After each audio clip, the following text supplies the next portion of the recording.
Hello guys. Tapos na pala ako magkapi. Yung kasama ko, di pa tapos kumain. Yan o.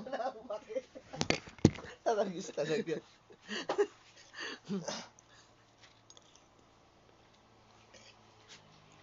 Pagkatapos nyo magkapi, siyempre, yung kinainin nyo na ito, yung shell ng itlog, papasok nyo rin, siyempre.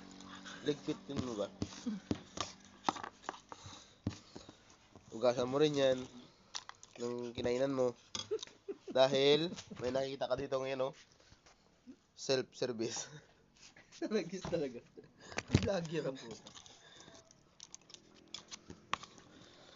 Paalam ka na kasi alis ka na. Huh? Paalam ka na. Bye-bye!